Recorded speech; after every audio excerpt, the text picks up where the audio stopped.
గోరా వార్తాలోకంకి స్వాగతం. ఈనాటి ముఖ్యాంశాలు: కేజ్రీవాల్ను ఎన్నికల ముందే ఎందుకు అరెస్ట్ చేశారు?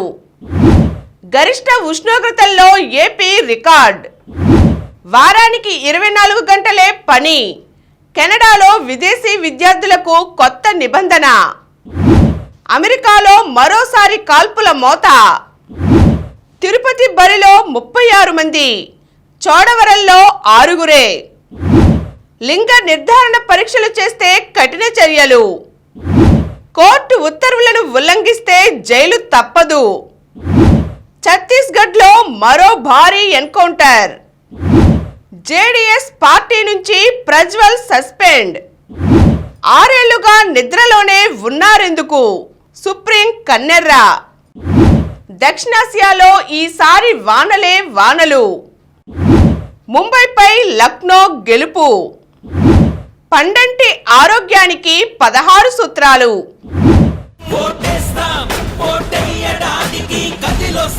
సాధారణ ఎన్నికలు లోక్సభ మరియు ఆంధ్రప్రదేశ్ శాసనసభ 2024 పోలింగ్ తేదీ 13 మే 2024. ఓటు వేయడానికి సిద్ధంగా ఉండండి. తెలివైన ఓటరుగా ఉండండి. నమోదు నుండి ఎన్నికల ఫలితాల వరకు మీ ఓటు వివరాలు, పోలింగ్ స్టేషన్ చిరునామా, అభ్యర్థుల సమాచారం, అన్ని వివరాలు ఒకే చోట. నేడే ఓటర్స్ హెల్ప్ లైన్ యాప్ ని డౌన్లోడ్ చేసుకోండి. Be a smart voter. జారీ చేయువారు ప్రధాన ఎన్నికల అధికారి, ఆంధ్రప్రదేశ్.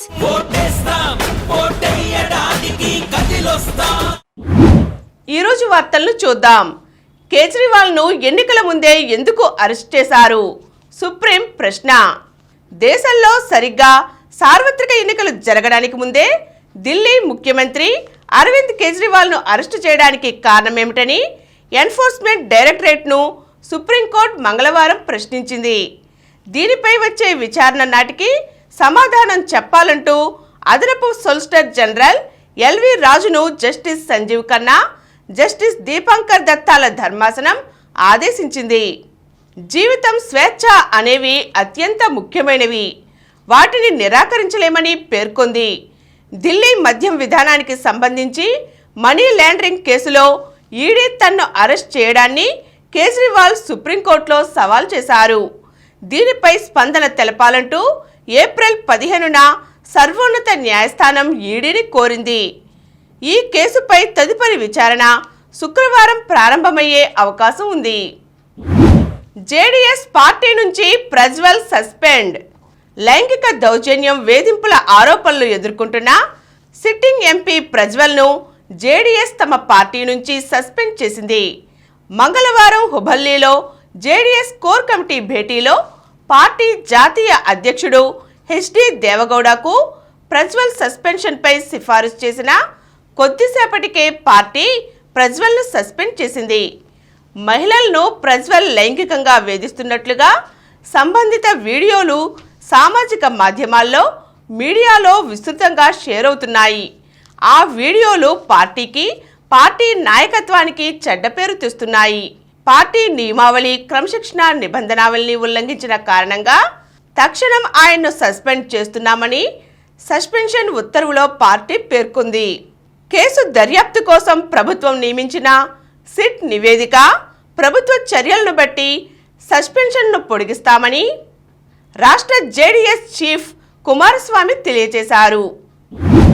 6 ఏళ్లుగా నిద్రలోనే ఉన్నారెందుకు?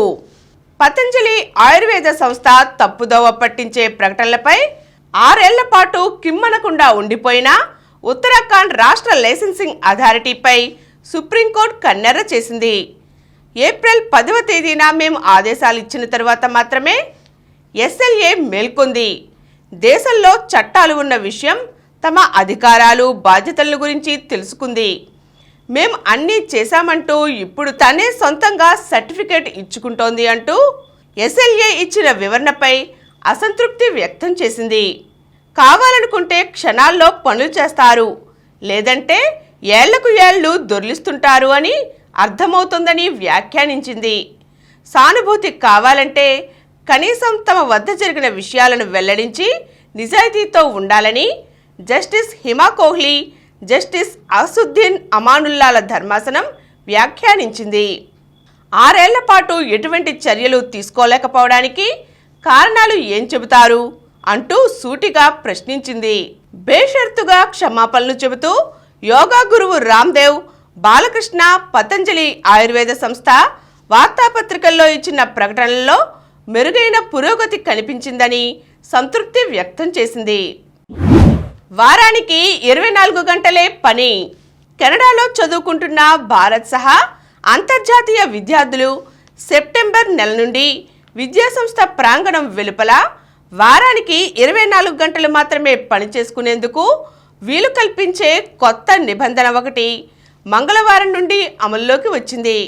విద్యాసంస్థ ప్రాంగణం వెలుపల 20 గంటలకు పైగా పనిచేసుకునే ప్రస్తుత తాత్కాలిక విధానం ఏప్రిల్ 30తో ముగుస్తుంది. దానిని పొడిగించడానికి బదులు వారానికి 24 గంటలకు పరిమితం చేస్తున్నామని కెనడా వలసలు, శరణార్థులు, పౌరసత్వ వ్యవహారాల శాఖ మంత్రి మార్క్ మిల్లర్ మంగళవారం ఓ ప్రకటనలో తెలియజేశారు. కెనడాకు వచ్చే అంతర్జాతీయ విద్యార్థులకు వారానికి 20 గంటలు పనిచేసుకునే అవకాశం ఉండేది. కోవిడ్-19 మహమ్మారి విజృంభణ సమయంలో దేశంలో నెలకొన్న కార్మికుల కొరతను పరిష్కరించేందుకు ట్రూడో ప్రభుత్వం నిబంధనలు సడలించింది. వారానికి గరిష్టంగా 40 గంటలు పనిచేసుకునే వీలు కల్పించింది. ఈ వెసులుబాటు ఏప్రిల్ 2024తో ముగుస్తుంది. కొత్త పని గంటల విధానం మాత్రం సెప్టెంబర్ నుంచి అమల్లోకి వస్తుంది. విదేశీ విద్య కోసం చూసే భారత యువతకు కెనడా ప్రధాన గమ్యస్థానంగా ఉంటోంది. అమెరికాలో మరోసారి కాల్పుల మోత. కాల్పుల మోతతో అగ్రరాజ్యం అమెరికా మరోసారి ఉలిక్కిపడింది. నార్త్ కరోలినాలోని షార్లెట్లో వారెంట్ అందించేందుకు వెళ్లిన పోలీసులపై కాల్పులకు తెగబడ్డాడు ఓ నిందితుడు. ఈ అనూహ్య దాడిలో 4 పోలీసులు మృతి చెందారు. మరో 4 తీవ్రంగా గాయపడ్డారు. వీరంతా యుఎస్ మార్షల్స్ టాస్క్ ఫోర్స్కు చెందిన అధికారులు. అక్రమంగా ఆయుధాలు కలిగి ఉన్నాడన్న కారణంతో వారెంట్ను అందజేయడానికి వెళ్లిన ఈ అధికారులపై నిందితుడు దాడికి దిగడంతో 3 గంటల పాటు ఎదురుకాల్పులు జరిగాయి. ఈ ఘటనలో నిందితుడితో పాటు 4 అధికారులు మృతి చెందారు. అనంతరం ఆ ఇంటిలో నివసిస్తున్న ఓ మహిళ 17 ఏళ్ల యువకుడిని పోలీసులు అదుపులోకి తీసుకున్నారు. మరో రైఫిల్ను సైతం స్వాధీనం చేసుకున్నారు. దక్షిణాసియాలో ఈసారి వానలే వానలు. ఈ ఏడాది నైరుతి రుతుపవనాల కాలంలో దక్షిణాసియా అంతటా సాధారణాన్ని మించి వర్షాలు కురుస్తాయని south Asia climate outlook forum మంగళవారం వెల్లడించింది. ఆగస్టు సెప్టెంబర్ మధ్య అనుకూల లానినో పరిస్థితులతో భారత్లో సాధారణం కంటే అధికంగా వానలు పడతాయని ఇప్పటికే వాతావరణ విభాగం అంచనా వేసింది. 2024 నైరుతి రుతుపవనాల కాలంలో దక్షిణాసియాలోని అత్యధిక ప్రాంతాల్లో సాధారణాన్ని మించి వర్షాలు కురుస్తాయి. అయితే కొన్ని ఉత్తర, తూర్పు, ఈశాన్య ప్రాంతాలలో సాధారణం కంటే కొంచెం తక్కువ వానలు పడతాయని SASCOF తెలియజేసింది. దీనికై అంచనాలను రూపొందించేందుకు ఆ ప్రాంతంలోని 9 వాతావరణ విభాగాల సహాయాన్ని తీసుకుంది. గరిష్ట ఉష్ణోగ్రతల్లో ఏపీ రికార్డ్. రాష్ట్రంలో గరిష్ట ఉష్ణోగ్రతలు రోజుకో రికార్డ్ నమోదు చేస్తున్నాయి. ఏప్రిల్లో 46 డిగ్రీలు నమోదు కావడమే అరుదనుకుంటే మంగళవారం అత్యధికంగా కర్నూలు జిల్లా సింగవరంలో గరిష్టంగా 46.4 డిగ్రీలు, నంద్యాల జిల్లా గోస్పాడులో 46.3 డిగ్రీల ఉష్ణోగ్రతలు నమోదయ్యాయి. 15 జిల్లాలలో ఉష్ణోగ్రతలు 44 డిగ్రీలకు పైగా నమోదయ్యాయి. 87 మండలాల్లో తీవ్ర వడగాడ్పులు, 83 మండలాల్లో వడగాళ్లు వీచాయి. బుధవారం 34 మండలాల్లో తీవ్ర వడగాళ్లు, 216 మండలాల్లో వడగాళ్లు వీచే అవకాశం ఉందని వాతావరణ విభాగం తెలియజేసింది. తొలి విడతలో 66.14%, రెండో విడతలో 66.71% పోలింగ్. రెండో విడతల పోలింగ్ తుది వివరాలు వెల్లడయ్యాయి. తొలి విడతలో 66.14%, రెండవ విడతలో 66.71% పోలింగ్ నమోదైంది. పోలింగ్ శాతాల వెల్లడిలో జాప్యంపై కాంగ్రెస్, సిపిఎం, తృణమూల్ ప్రశ్నించిన నేపథ్యంలో ఎన్నికల సంఘం మంగళవారం అధికారికంగా తుది వివరాలను ప్రకటించింది. తొలి విడత పోలింగ్ ముగిసిన 11 రోజుల తర్వాత తుది వివరాలను ఈసీ వెల్లడించడం గమనార్హం. తొలి విడతలో 66.22% మంది పురుషులు, 66.07% మంది మహిళలు ఓటు హక్కును వినియోగించుకున్నారు. ట్రాన్స్జెండర్లు 31.32% మంది ఓటు వేశారు. రెండో విడతలో 66.99% మంది పురుషులు, 66.42% మంది మహిళలు, ట్రాన్స్జెండర్లలో 23.86% మంది ఓటు హక్కును వినియోగించుకున్నారు. తొలి విడతలో 21 రాష్ట్రాలు, కేంద్రపాలిత ప్రాంతాల్లో పోలింగ్ జరగగా 11 చోట్ల మహిళలే ఎక్కువగా ఓటేశారు. అవి అరుణాచల్ ప్రదేశ్, అస్సాం, జమ్మూ కాశ్మీర్, లక్షద్వీప్, మణిపూర్, మేఘాలయ, నాగాలాండ్, పుదుచ్చేరి, తమిళనాడు, ఉత్తరాఖండ్, పశ్చిమ బెంగాల్. రెండో విడతలో 13 రాష్ట్రాలు, కేంద్రపాలిత ప్రాంతాల్లో పోలింగ్ జరిగింది. ఇందులో 6 చోట్ల మహిళల ఓటింగ్ శాతం అధికంగా ఉంది. అవేమిటంటే అస్సాం, బీహార్, జమ్మూ కాశ్మీర్, ఉత్తరాఖండ్, కేరళ, పశ్చిమ బెంగాల్. తిరుపతి బరిలో 36 మంది, చోడవరంలో 6. రాష్ట్రంలోని 25 లోక్సభ స్థానాల నుంచి మొత్తం 454 మంది అభ్యర్థులు పోటీలో ఉండగా 175 అసెంబ్లీ స్థానాలలో 2387 మంది అభ్యర్థులు బరిలో ఉన్నారని రాష్ట్ర ఎన్నికల సంఘం తెలియజేసింది. నామినేషన్ల ఉపసంహరణ సోమవారం ముగిసిందని, పెద్ద ఎత్తున అభ్యర్థులు తమ నామినేషన్లను ఉపసంహరించుకున్నారని తెలిపారు. నామినేషన్ల ఉపసంహరణ కార్యక్రమం ముగిసిన అనంతరం పార్లమెంటరీ స్థానాలకు సంబంధించి అత్యధికంగా విశాఖ లోక్సభ స్థానంలో 33 మంది అభ్యర్థులు, అత్యల్పంగా రాజమహేంద్రవరం పార్లమెంటరీ స్థానం నుంచి 42 మంది అభ్యర్థులు పోటీలో మిగిలారని తెలిపారు. తిరుపతి అసెంబ్లీ సెగ్మెంట్లో అత్యధికంగా 46 మంది అభ్యర్థులు పోటీ చేస్తుండగా అత్యల్పంగా చోడవరం అసెంబ్లీ సెగ్మెంట్ నుంచి 6 అభ్యర్థులు మాత్రమే పోటీ పడుతున్నారని తెలియజేశారు. కాగా మంగళగిరి అసెంబ్లీ నియోజకవర్గం నుంచి 40 మంది అభ్యర్థులు పోటీలో ఉన్నారు. తెలంగాణ శాశ్వత న్యాయమూర్తులుగా జస్టిస్ శ్రీనివాసరావు, జస్టిస్ రాజేశ్వరరావు ప్రమాణం. తెలంగాణ హైకోర్టు శాశ్వత న్యాయమూర్తులుగా జస్టిస్ జగ్గన్నగారి శ్రీనివాసరావు, జస్టిస్ నామవరపు రాజేశ్వరరావు ప్రమాణ స్వీకారం చేశారు. మంగళవారం ఉదయం 10 గంటలకు ఫస్ట్ కోర్టు హాల్లో వీరితో ప్రధాన న్యాయమూర్తి జస్టిస్ అలోక్ అరాధే ప్రమాణం చేయించారు. ఈ కార్యక్రమంలో జస్టిస్ శ్రీనివాసరావు, జస్టిస్ రాజేశ్వరరావు కుటుంబ సభ్యులు, ఇతర న్యాయమూర్తులు, కోర్టు సిబ్బంది పాల్గొన్నారు. 2022 జూలైలో అదనపు న్యాయమూర్తులుగా వీరు బాధ్యతలు చేపట్టగా తాజాగా శాశ్వత న్యాయమూర్తులుగా నియమిస్తూ కేంద్ర ప్రభుత్వం శుక్రవారం ఉత్తర్వులు జారీ చేసింది. లింగ నిర్ధారణ పరీక్షలు చేస్తే కఠిన చర్యలు. చట్ట వ్యతిరేకంగా లింగ నిర్ధారణ పరీక్షలు చేస్తే కఠిన చర్యలు తీసుకుంటామని జిల్లా వైద్యాధికారి డాక్టర్ జి గీతాబాయి అన్నారు. ఆమె కానూరులో టాప్ స్టార్ ఆసుపత్రి, పామరులో శృతి ఆసుపత్రి, కూచిపూడిలోని సిలికాన్ ఆసుపత్రులలో మంగళవారం ఆకస్మిక తనిఖీలు జరిపారు. ఆసుపత్రుల నిర్వహణ, అల్ట్రాసౌండ్ పరీక్ష కేంద్రాలను పరిశీలించి తగిన సూచనలు, సలహాలు ఇచ్చారు. ఈ సందర్భంగా వైద్యాధికారి గీతాబాయి మాట్లాడుతూ గర్భధారణ పూర్వము, గర్భస్థ పిండ ప్రక్రియ, లింగ ఎంపిక నిషేధ చట్టం 1994 ప్రకారం జన్యు సంబంధిత సలహా కేంద్రాలు, ప్రయోగశాలలు, అల్ట్రాసౌండ్ పరీక్ష కేంద్రాలు, ఇమేజింగ్ కేంద్రాలు తప్పనిసరిగా అనుమతులు తీసుకుని నమోదు చేయాలన్నారు. ప్రతి 5 సంవత్సరాలకు కేంద్రాలు తిరిగి రెన్యువల్ చేయాలని తెలిపారు. ఆయా కేంద్రాల్లో పనిచేసే సిబ్బంది తగిన విద్యార్హతలు ఉండాలని సూచించారు.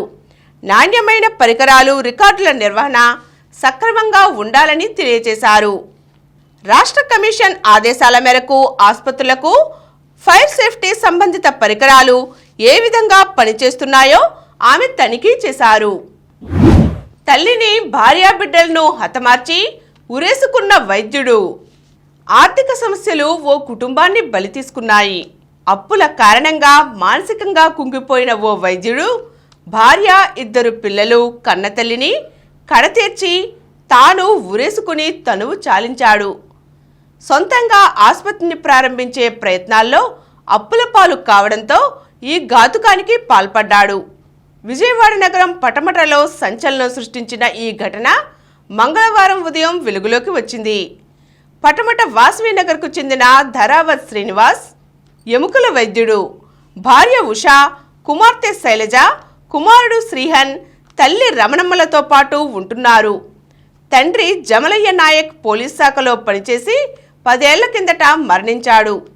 శ్రీనివాస్ సోదరుడు దుర్గాప్రసాద్ హైదరాబాద్లో న్యాయాధికారిగా పనిచేస్తున్నారు. వైద్యుడైన శ్రీనివాస్ సొంతంగా ఆసుపత్రి ప్రారంభించేందుకు గత ఏడాది ఓ భవనాన్ని లీజుకు తీసుకున్నాడు. సుమారు 3 కోట్ల మేర వెచ్చించిన పనులు పూర్తి కాక అది వినియోగంలోకి రాలేదు. ఈ పరిస్థితుల్లో ఆయన స్నేహితులు కొందరు భాగస్థులుగా చేరారని, వారు శ్రీనివాస్ని మోసగించి రోడ్డున పడేశారని బంధువులు చెబుతున్నారు.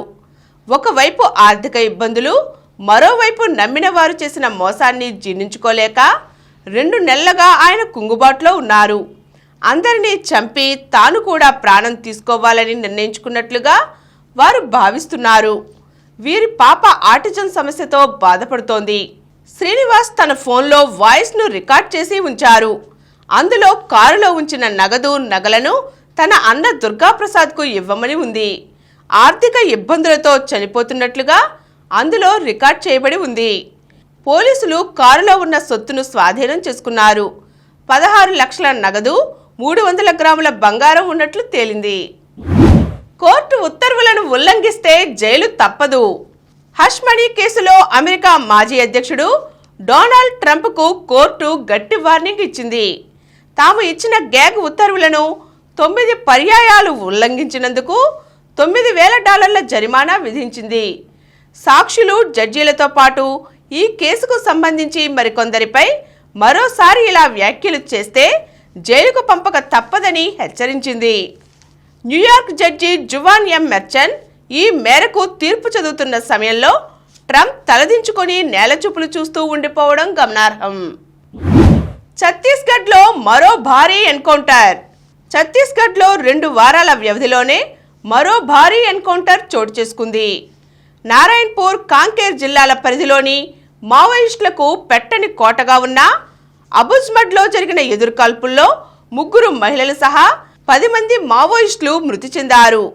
పెద్ద సంఖ్యలో మావోయిస్టులు సమావేశమయ్యారనే సమాచారంతో స్పెషల్ టాస్క్ ఫోర్స్ డిఆర్జీ దళాలు సోమవారం రాత్రి నుంచి గాలింపు కొనసాగించాయి. మంగళవారం ఉదయం టేక్ మెటా, కాకూరు గ్రామాల మధ్య ఉన్న అటవీ ప్రాంతంలో సమావేశ ప్రాంతానికి చేరుకున్న బలగాలపైకి మావోయిస్టులు కాల్పులు జరిపారు.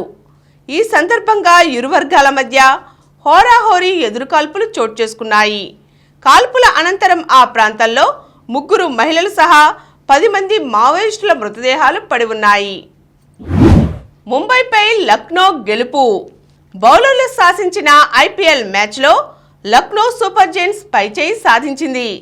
4 వికెట్ల తేడాతో ముంబై ఇండియన్స్ను ఓడించింది. తొలుత ముంబై ఇండియన్స్ నిర్ణీత 20 ఓవర్లలో 7 వికెట్ల నష్టానికి 144 పరుగులు చేసింది. నేహల్ వధేరా 41 బంతుల్లో 46, టిమ్ డేవిడ్ 18 బంతుల్లో 35 నాట్అవుట్ రాణించారు. మోసిన్ ఖాన్ 2 వికెట్లు తీశాడు.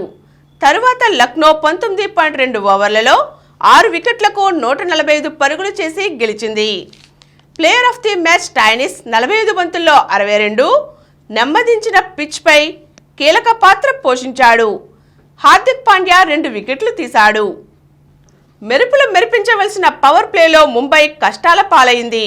రోహిత్ 4, సూర్యకుమార్ 10, తిలక్ వర్మ 7, హార్దిక్ పాండ్యా 0 ఇలా హిట్టర్లంతా వరుస కట్టడంతో 6 ఓవర్లలో ముంబై 4 వికెట్ల నష్టానికి 28 పరుగుల స్కోరే చేసింది. 9వ ఓవర్లో 8 పరుగుల వ్యక్తిగత స్కోర్ వద్ద ఇషాన్ కిషన్కు లైఫ్ వచ్చింది. లేదంటే పరిస్థితి ఇంకాస్త క్లిష్టంగా ఉండేదే. పండంటి ఆరోగ్యానికి 16 సూత్రాలు. మద్యం విషంతో సమానం. దానిని వీలైనంత మేర తగ్గించేయండి. పీనట్ బటర్లో ప్రోటీన్లు తక్కువ అన్న అపోహను వదిలించుకోండి. నెమ్మదిగా తినడం అలవాటు చేసుకోండి. ఆకలి తీరిన తృప్తిని అందించే లెప్టిన్ హార్మోన్ విడుదలయ్యే సమయాన్ని ఇవ్వడం కోసం ఆహారాన్ని నెమ్మదిగా తినవలసిందే. వేగంగా క్యాలరీలను కరిగించడం కోసం కార్డియో చేయాలి. విశ్రాంత స్థితిలో మెటబాలిజాన్ని పరుగులు పెట్టించడం కోసం వెయిట్ ట్రైనింగ్ చేయాలి. వీలైనన్ని పండ్లను తినవచ్చు. అవసరానికి మించి పండ్లను తినడం ఎవరి వల్ల కాదు. బ్లాక్ కాఫీ, మంచినీళ్లు ఆకలిని అరికడతాయి. భోజనం తరువాత చిరుతిళ్ల జోలికి వెళ్లకుండా నిరోధించుకోవాలి. తిన్న వెంటనే బ్రష్ చేసేయండి. ఆహార పరిమాణం మన లుక్స్ను, ఆహార నాణ్యత మన మనసును ప్రభావితం చేస్తాయి. వ్యాయామం చేయడానికి ఒళ్ళు బద్దకిస్తుంటే వ్యాయామానికి ఉదయం వేళలనే కేటాయించుకోండి. గుడ్లు సూపర్ ఫుడ్ కాబట్టి వాటిని క్రమం తప్పకుండా తీసుకోండి. ద్రవరూప క్యాలరీలు తగ్గించాలి. కూల్ డ్రింక్స్, మిల్క్ షేక్లు మానుకోవాలి. కండరాలను పెంచడం ద్వారా మెటబాలిజాన్ని పెంచుకోండి. అత్యధిక ప్రోటీన్ డైట్ అన్నిటికంటే ఉత్తమ డైట్. నిద్రలేమి తర్వాతి రోజు ఆకలి హార్మోన్ల స్రావాన్ని పెంచుతుంది. కాబట్టి కంటి నిండా నిద్రపోవలసిందే. 80% సహజ సిద్ధ ఆహారాన్ని తిన్నంతకాలం ఏది తిన్నా బరువు పెరగం. సూర్యరశ్మి మంచి నిద్రకు, మానసిక ఆరోగ్యానికి, ఎముకల దృఢత్వానికి, చర్మ ఆరోగ్యానికి తోడ్పడుతుంది. ఇప్పుడు కొన్ని సంక్షిప్త వార్తలను చూద్దాం. యువతకు ఉత్తేజం శ్రీశ్రీ కవిత్వం. తన కవిత్వంతో యువతకు ఉత్తేజాన్నిచ్చిన వ్యక్తి మహాకవి శ్రీశ్రీ అని శ్రీశ్రీ సాహిత్య నిధి వ్యవస్థాపకుడు సింగంపల్లి అశోక్ కుమార్ పేర్కొన్నారు. ఎక్స్రే సాహిత్య సేవా సంస్థ ఆధ్వర్యంలో తుమ్మలపల్లి క్షేత్రయ్య కళాక్షేత్రంలో మంగళవారం శ్రీశ్రీ 114వ జయంతి వేడుకలు నిర్వహించారు. ఈ సందర్భంగా శ్రీశ్రీ సాహిత్యానికి సంబంధించిన 10 గ్రంథాలను ఆవిష్కరించారు. భారత అమ్మాయిలదే రెండో టీ20. బంగ్లాదేశ్లో భారత అమ్మాయిల జోరు కొనసాగుతోంది. 5 మ్యాచ్ల టీ20 సిరీస్లో భారత్ వరుసగా రెండో విజయాన్ని నమోదు చేసింది. చైనా చేతిలో భారత్ ఓటమి. ఉబెర్ కప్ బ్యాడ్మింటన్ టోర్నమెంట్లో ఇప్పటికే క్వార్టర్ ఫైనల్స్ చేరిన భారత అమ్మాయిల జట్టు చివరి గ్రూప్ మ్యాచ్లో చిత్తుగా ఓడింది.